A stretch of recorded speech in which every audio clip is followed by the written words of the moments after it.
Hello, I'm eager today to wish you a very happy feast of St. Polycarp, bishop and martyr, who was killed in the middle of the 2nd century.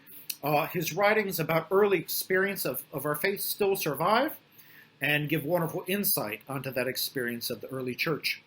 But I want to talk today, in our second greatest love story in the Bible, about two figures connected not to the beginnings of Christianity, but actually to the beginnings of Christ himself.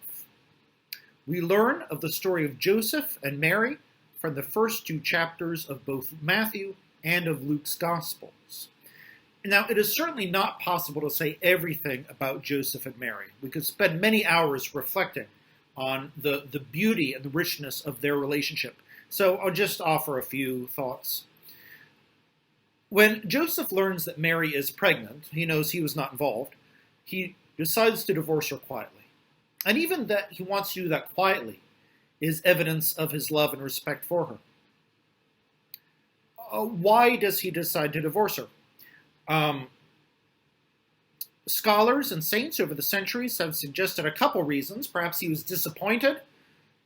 He doesn't believe the story of an angel. He considers that she was unfaithful. Perhaps he believed her and was in such awe that he felt himself unworthy to be any sort of paternal figure in the life of God himself. But anyway, when Matthew tells us that an angel in a dream tells Joseph that Mary was in fact pregnant through the intercession of an angel, the end is that he trusts her profoundly and she trusts him. This profound mutual trust is so important and so meaningful. They are called to unprecedented roles in salvation history. Nobody has ever done this before. So this must have been terrifying. And they had the support of each other to go through this together, to undertake whatever it was that God was asking of them. They withstood great pressure from others. We can only imagine the gossip around them. People talking about this strange couple who thinks that God's involved in their life in some way. But they stuck through all that and they stuck together. They made it through a very difficult journey to Bethlehem during the census.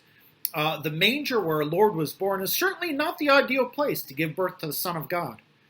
It was even more strange and confusing when shepherds are showing up and magi from the east are showing up. And all that is unusual and unprecedented. They worked through all that together.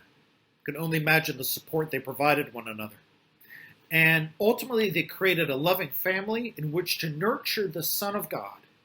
And so just think, they reflected the love of God in the relationship back to actual God himself, who they were blessed to cradle in their arms. So Mary and Joseph, in amongst the many ways they inspire us to know that love is possible in both the ordinary and the very extraordinary circumstances of life.